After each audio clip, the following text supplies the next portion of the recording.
जय Shri Radhe Krishna. Welcome back to my channel topper stop. कैसे आप सब? आज कितना अच्छा मौसम हो रहा है ना।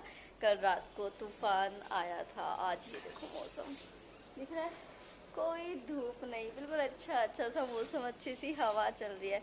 बट एक बात नोटिस की कि ये इतना अच्छा मौसम होने के लिए जो हमको अभी इतनी खुशी हो रही है, कल रात को कितने भयंकर तूफान से गुजरना पड़ा था।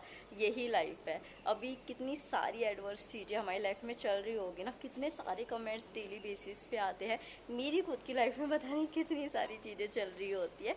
बट अगर कल रात को तूफान से डर जाते और ये सोचते कि अरे अरे ये तूफान ना आए, वही गर्मी पड़ती रहे, कोई बात नहीं, हम उसी गर्मी में रह लेंगे, तो क्या आज ये मौसम होता? नहीं होता ना। सेम वाली चीज़ें हमारी लाइफ में अभी जितनी एडवर्स चीज़ें चल रही है ना, अपने इमोशंस, चाहे वो खुशी के हो चाहे वो दुख के हो, उनको एक बैलेंस रास्ते पे रख के, अगर खुशी हो रही है तो ज़्यादा कूदो मत, दुख हो रहा है तो रो मत बैठ के, सारी चीज़ों को बैलेंस करते हुए बस एक अपना फोकस रखो कि ये एग्ज़ाम है, इसको इस टाइम पे मुझे क्लियर करना है। इस टाइम तक मैंने अपनी सारी प्लानिंग्स कर रखी है, अपनी सारी स्ट्रेटेजी बना रखी है और मुझे इसको फुलफ़िल करना है। बस एक दिमाग में ये चीज़ें करो, क्योंकि अगर थोड़ा सा भी डिस्ट्रैक्ट हुए ना, इसकी कीमत कितनी भारी पड़ सकती है ना, हम सोच भी नहीं सकते हैं। मैं तो नहीं सोच सकती हूँ। तो इस तरीके से जो नेचर में चीज़ें हो रही है ना, आसपास चीज़ें हो रही है, उन्हीं से मोटिवेशन लेते रहते हैं, इंस्पिरेशन रहते हैं, चेहरे पे स्माइल रखते हैं, चीज़ों को इग्नोर करते हैं एंड आगे बढ़ते हैं। तो आज मॉर्निंग में जो मैंने स्टार्टिंग की वो सीधा पढ़ने से या रिवीजन से शुरू नहीं कर दी। पहले मैंने देखा कि जो एक्सपीरियंस टीचर्स हैं या फिर जो ऐसे लोग हैं जो कि क्वालिफाई कर चुके हैं एग्ज़ाम को, तो उन्होंने अपनी क्या स्ट्रैटेजी बनाई थी प्री और मेंस के बीच में। पहले मैंने उनको देखा कि अगर मेरी स्ट्रैटेजी में कोई लूप होल है तो मैं उसको कवर कर सकूँ, बिकॉज अब जो अगला व्लॉग आएगा ना, उसके बाद तो आप बिल्कुल एक सिंसियर तरीके से मेरे को देखेंगे कि वो 13 14 15 घंटे वाली पढ़ाई, क्योंकि मेंस के लिए कम टाइम बचा है हमारे पास, जो ब्रेक पीरियड था वो पूरा हो चुका है, थोड़ा बहुत जो मैंने लिया था। तो सुबह सुबह मैं अपनी चाय लेके बैठ गई थी।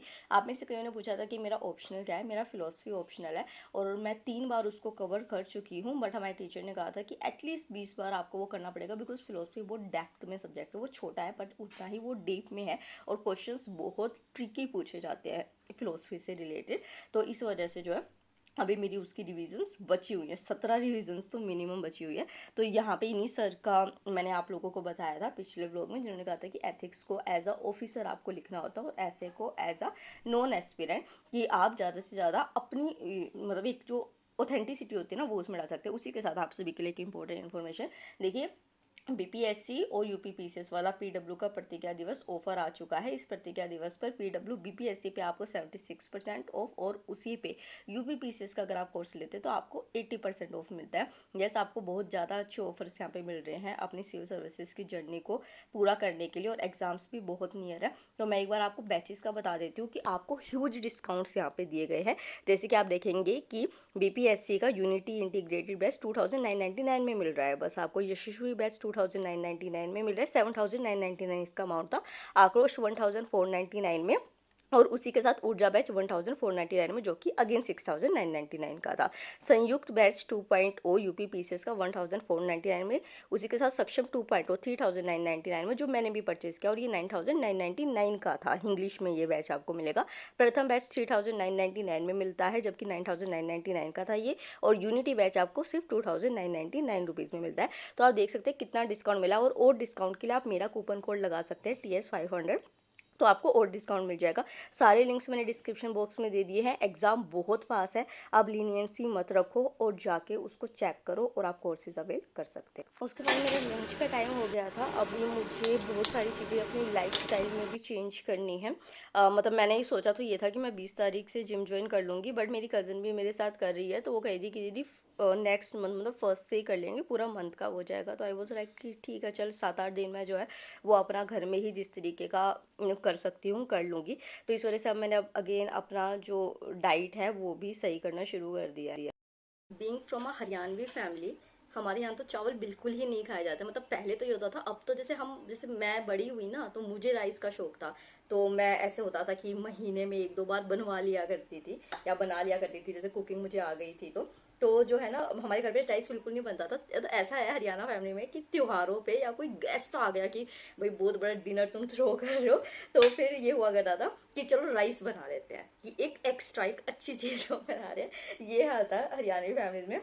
But I love rice. और क्या हुआ कि जब मैं स्कूल में जाना शुरू हुई, मैं जो हर संडे को क्लास लिया करती थी, जाती थी, तो वहां पे क्या था कि आपको ना हाथ से खाना होता था राइस को।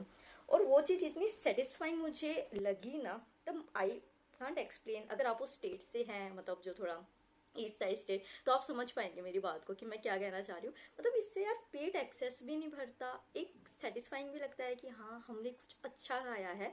तो हाथ से खाना ना मेरी हॉबी हो गई, और मेरे को इस बात पे घर पे बहुत बोला जाता है। तो समझ सकते हो आप कि हाथ से खाती है, वो बन गई है क्या, तो जो भी बोलते हैं। But I love to eat from ये हाथ से ऐसे, और बहुत अच्छा लगता है।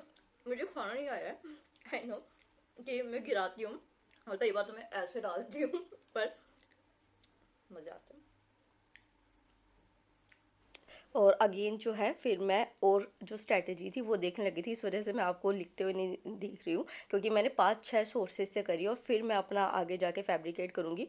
और आज का जो आप व्लॉग देख रहे हो और जो अगला व्लॉग आप देखेंगे, सिर्फ यही दो व्लॉग्स ऐसे हैं कि जिसमें मैं थोड़ा सा आपको ब्रेक लेती हुई दिखाई दूंगी। जैसे मैंने अभी भी आपको बताया कि आगे मैं अपना 13-14-15 घंटे की पढ़ाई को अगेन डिसिप्लिन के साथ शुरू करने वाली हूँ। आज मेरे फादर का बर्थडे है, इस वजह से भी मैंने थोड़ा सा ब्रेक लिया है। और मुझे पता था, मतलब मैं जब एग्ज़ाम दे के आई थी ना, तो मेरे अलॉटेड था कि एक बार दादी से मिलने जाना है, एक बार पापा का बर्थडे है, क्योंकि यार देखो ये दिन ऐसे होते हैं जो हम नहीं छोड़ सकते हैं। फिर एथिक्स को मैं करने लगी थी। एथिक्स की स्ट्रैटेजी आपने पूछी थी, मैं ज़रूर शेयर करूँगी, अभी आज इस वीडियो में थोड़ा सा कम है तो। पर ये देखो कि मैंने ये इतना एथिक्स का पोर्शन कर चुकी हूँ मैं। और साइड में ना मैंने स्पेस छोड़ा हुआ है कि और जो भी अपडेटेड एग्जाम्पल्स आएंगे ना डेली लाइफ से रिलेटेड, वो मैं यहाँ पे अपडेट करती रहूँगी। थैंक यू, आप में से किसी ने बताया था कि इन सर का नाम सिद्धार्थ सर है। इनका ना ये जो PW ओनली IAS चैनल है या फिर ओनली IAS UPSC है, मतलब मैं ना थोड़ा कंफ्यूज हो जाती हूँ क्योंकि इनके 4-5 चैनल्स हैं। मैं लिंक डाल दूंगी अपने व्हाट्सएप चैनल पे, जिसका लिंक आपको डिस्क्रिप्शन बॉक्स में मिल जाएगा। तो वहाँ पे ना इनकी 33 घंटे की जो है ये मैराथन क्लास है। ये उन स्टूडेंट्स के लिए थी, मतलब उनकी लाइव क्लासेस जो प्री क्लियर किया था ना जिन्होंने, और मेंस के लिए जा रहे थे। और ये सर ना बहुत अच्छे तरीके से समझाते हैं। मतलब मैं क्या करती हूँ कि पहले मैंने कोई भी टॉपिक है, जैसे कि मैंने बायो एथिक्स पढ़ा, तो बायो एथिक्स पढ़ने के बाद फिर मेरे पास जो मेरे क्लासेस के नोट्स हैं, मतलब मेरी क्लासेस के नहीं, जिस भी कोचिंग के नोट्स हैं, मैंने उसमें से उसको रीड किया, तो बहुत अच्छे तरीके से मेरा वो टॉपिक हो जाता है। मेरे को एथिक्स वैसे भी पसंद है, तो ये भी एक प्लस पॉइंट हो गया। तो मतलब अच्छा लगता है कि हम इस तरीके से जब एग्ज़ाम को प्रिपेयर करते हैं। फिर उसके बाद क्योंकि मुझे social issue, society and social justice भी करना था, तो फिर मैं वो करने बैठ जाती हूँ। ये वो वाली बुक्स हैं PW की, जो मुझे मिली थी, मैंने आप लोगों को शायद पहले शो की थी। तो मैं अभी इसी से कर रही हूँ, क्योंकि इसमें मुझे बहुत सारा करंट अफेयर भी अपडेट करना पड़ेगा, बट जो बेसिक्स होंगे वो यहाँ पे लेक्चर में कहाँ से लूँगी वो मैं आगे आप लोगों के साथ शेयर कर दूँगी। क्योंकि अभी मैं पढ़ रही हूँ ना, तो मुझे कुछ टेक्निकल छोटी मोटी चीज़ें यहाँ पे लग रही है। हालांकि ना ये मेरा प्लस पॉइंट है कि मैं हमेशा ना चीज़ों को पढ़ के समझ लेती हूँ। जैसे कई स्टूडेंट्स होते हैं उनको लेक्चर्स लेने पड़ते हैं, बट मैं मोस्ट ऑफ द चीज़ों को पढ़ के समझ लेती हूँ, मुझे लेक्चर्स की ज़रूरत नहीं पड़ती। और थोड़ा सा मैं स्क्रीन टाइम भी कम ही यूज़ करती हूँ, क्योंकि फ़ोन में भी मेरा थोड़ा सा स्क्रीन टाइम यूज़ हो जाता है, जैसे वीडियो शूट वगैरह करने में। तो आज मेरे पापा का बर्थडे है, और आज के दिन देखो कितना अच्छा मौसम हो गया है। खुशी, अंदर से खुशी। तो उन्होंने कहा था कि कोई ड्रामा नहीं होना चाहिए, क्योंकि उनको पता है मेरा कि मैं कितना ज़्यादा शौक रहता है मेरे को कि अच्छा सेलिब्रेशन हो, सब मिले, इंजॉय करे, ऐसे सेलिब्रेशन होना चाहिए, वैसे होना चाहिए। तो उन्होंने कहा कुछ नहीं होना चाहिए, चुपचाप अपना, तुम्हें कुछ अगर बनाने का मन है तो तुम बना लो। तो हमने डिसाइड किया कि हम साउथ इंडियन बनाएंगे। बहुत टाइम से सोच रही थी, एग्जाम के चक्कर में नहीं बना रहे थे, तो ये मैंने दाल यहाँ पे भिगो के रख दी थी। तो अब मैं साउथ इंडियन बनाने का जा रही हूँ, क्योंकि अभी 4:30-5 बज गए हैं, तो बनने में भी उसको टाइम लगेगा, बहुत सारी चीज़ें बनानी है। और फर्स्ट टाइम आज मैं डोसा ट्राई कर रही हूँ, लेट्स सी क्या होगा।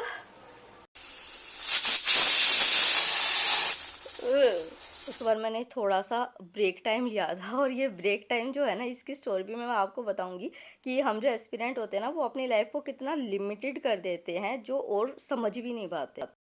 No is it shocking for you और नॉट, बट मैंने आज तक पंचायत, कोटा फैक्ट्री और यार ये जो बिल्कुल कॉमन वेब सीरीज है ना, जो हर मिर्ज़ापुर, ये सब मैंने कुछ भी नहीं देखा है आज तक। एक तरीके से ना संन्यास वाली लाइफ ही जी रही हूँ मैं। वो बस दिख ऐसे रहे हैं कि हाँ मेटेरियलिस्टिक वर्ल्ड में रह रहे हैं, तो ऐसे ही थोड़ा बहुत सीन आ रखा था। अभी मैंने वो सांभर वगैरह का सामान चढ़ा रखा था, तो पढ़ सकते नहीं थे क्योंकि पढ़ने बैठोगे तो 1 से 1.5 घंटे का स्लॉट आराम से लगेगा। तो मैंने सोचा ये देख लूँ, समझ मुझे कुछ आता नहीं है, बस सीन्स देख के मैं खुश हो रही थी। तो अभी मैं एडिटोरियल डिस्कशन देख रही थी, सुमित सर से मैं हमेशा लेती हूँ उनके, मतलब मेरे को आवाज़ बिल्कुल दिमाग में बैठ चुकी है और उनके पढ़ाए हुए कंसेप्ट मुझे समझ आते हैं, ठीक है। तो जो है जिन बच्चों का ऐसा लग रहा है कि प्री क्लियर हो गया है और कईयों ने बताया कि बहुत अच्छा स्कोर रहा उनका, कॉन्ग्रेचुलेशंस, वेरी कॉन्ग्रेचुलेशंस आप सभी को। तो जो है वो क्या करें कि अगर उनको लग रहा है ना कि उनका ब्रेक आ गया है, तो आप एथिक्स और ऑप्शन से शुरू करो क्योंकि वो बहुत इंपॉर्टेंट है। और जैसे ये है एडिटोरियल्स वगैरह, उनसे शुरू कर दो। और कोई भी टॉपिक जैसे यूपीएससी का है उसको डाला गूगल पे, उसके आगे यूपीएससी लिखा, तो डिफरेंट कोचिंग इंस्टीट्यूट्स की साइट्स आपके सामने खुल जाएगी। तो आप इजीली वहाँ से उस टॉपिक को प्रिपेयर कर लो, आंसर राइटिंग शुरू कर दो। 1 डेढ़ हफ्ते में ये जो गैप आए कवर अप हो जाएगा। जो बिगनर्स है ना उनके लिए मैं ये कहना चाहती हूँ कि आप सभी के पास ना एक यूपीएससी का सिलेबस की कॉपी जरूर होनी चाहिए जो मार्केट में मिलती है। उसके साथ आप एनसीईआरटी से शुरू करो, एनसीईआरटी के लेक्चर्स आप वाईटी से देखो कि यूपीएससी किस तरीके से क्वेश्चन पूछता है, और एक पीवाईक्यू आपके पास होना चाहिए, और इस तरीके से आप अपनी जो तैयारी है उसको शुरू कर सकते हैं। अभी ना जस्ट मैं इडली बना रही हूँ और मैं जैसे देखती रहती हूँ ना चीज़ों को, जैसे कुकिंग मेरी हॉबी है, तो मतलब मैं जिससे रिलेटेड चीज़ें होती है वो देखती रहती हूँ। तो उसमें ना बता रहे थे कि जो इडली सूजी वाली होती थी, वैसे दाल और चावल की बनती है, वो इसलिए बननी शुरू हुई थी क्योंकि वहाँ पे ना ड्रोट आ गया था, तो जो ये थे ग्रेन्स थे वो मिलने बंद हो गए थे। तो वहाँ पे एक रेस्टोरेंट था, उसने ये निकाला कि उन्होंने टूटे हुए उसको चावल को, या जिसकी भी बनती, इसकी शायद गेहूँ की बनती है ना सूजी, तो उसको लिया और सूजी की इडली बना के लोगों को सर्व करनी शुरू की। उससे उनको जो खाने का था वो मिलना शुरू हुआ। तो इससे पता है क्या चीज़ सीखने को मिलती है अपने को, कि जब हमारे पास स्कार्सिटी होती है ना किसी चीज़ की, तो हमारी जो अंदर की पोटेंशियल होती है, जो हमको खुद को पता भी नहीं होती है, वो निकलती है। तो उससे एक नई चीज़ डिस्कवर हुई थी। वैसे ही ऐसे होता है कि जब अगर हमारे पास कोई चीज़ ना हो ना, हमें ऐसे लगेगी ये चीज़ पढ़ने के लिए चाहिए थी, तो ना हाथ पैर छोड़ के बैठ जाने से बेटर होता है कि दिमाग लगाएं, सोचे कि किस तरीके से और दूसरे वे से इस चीज़ को किया जा सकता है, तो वो हमको ज़्यादा अच्छा रिजल्ट देता है। क्योंकि ये इंस्टेंट बनती है, उसको 10 घंटे लगते हैं बनने में। तो अच्छी चीज़ मिली ना हमें, तो क्या पता आपके साथ भी अच्छा हो जाए जब आप अपनी दूसरी पोटेंशियल को बाहर निकालो। और आज मैंने ना कई घंटे कुकिंग की है बैठ के। बट यार मैं ना ऐसा है कि मैं अपना बर्थडे मनाऊँ ना मनाऊँ, मैं अपने पेरेंट्स का बर्थडे ज़रूर सेलिब्रेट करती हूँ। मुझे अच्छा लगता है कि वो हमेशा हमारे लिए इतना सब कुछ करते हैं, एक दिन तो हम उनका कर सकते हैं। तो इतना सब कुछ मैंने बनाया था, अभी और बनना बाकी था। ये अप्पे मैंने बनाए थे, सांभर मैंने 5-6 लीटर बनाया था, ये आधा जा भी चुका है एक फैमिली का, फिर भी इतना बचा हुआ है, तो इतना सारा मैंने बनाया था। उसके बाद मेरे कज़न्स आ जाते हैं, वो केक ले आते हैं क्योंकि पापा ने तो मुझे मना कर दिया था, तो मैंने उनको बोल दिया था कि यार तुम ले आना, पापा मुझ पे तो क्या पता गुस्सा करे। तो वो ले आए थे, उनको कुछ कह ही नहीं सकते कि वो, क्योंकि बुआ के बच्चे हैं, तो उनको तो बल्कि यही कहते हैं कि अच्छा कोई नहीं बेटा ले आए, थैंक यू वो करके। और फिर मेरे पापा यार इतने सीधे हैं ना, इतने ज़्यादा, आप उनकी केक कटिंग देखना अभी। हम तो ये सोचो कि जब इतने इनोसेंट पेरेंट्स हो तो किसका करने का मन ना करे, हाथ से कैंडल्स को बुझा रहे। फिर हमने कहा कि अरे फूंक मारते हैं, तो उन्होंने फूंक मारा, खुद ही ताली बजाने लगे। और जब कट करने लगे तो चाकू उसी में छोड़ दिया, और फिर वी आर लाइक कि अरे काटो तो सही। तो फिर जो है उन्होंने केक काटा किसी तरह। Happy birthday Motu. Thank you मुझे बहुत खुशी है आज के दिन की। वो प्लेट हाँ सर्व करते हैं।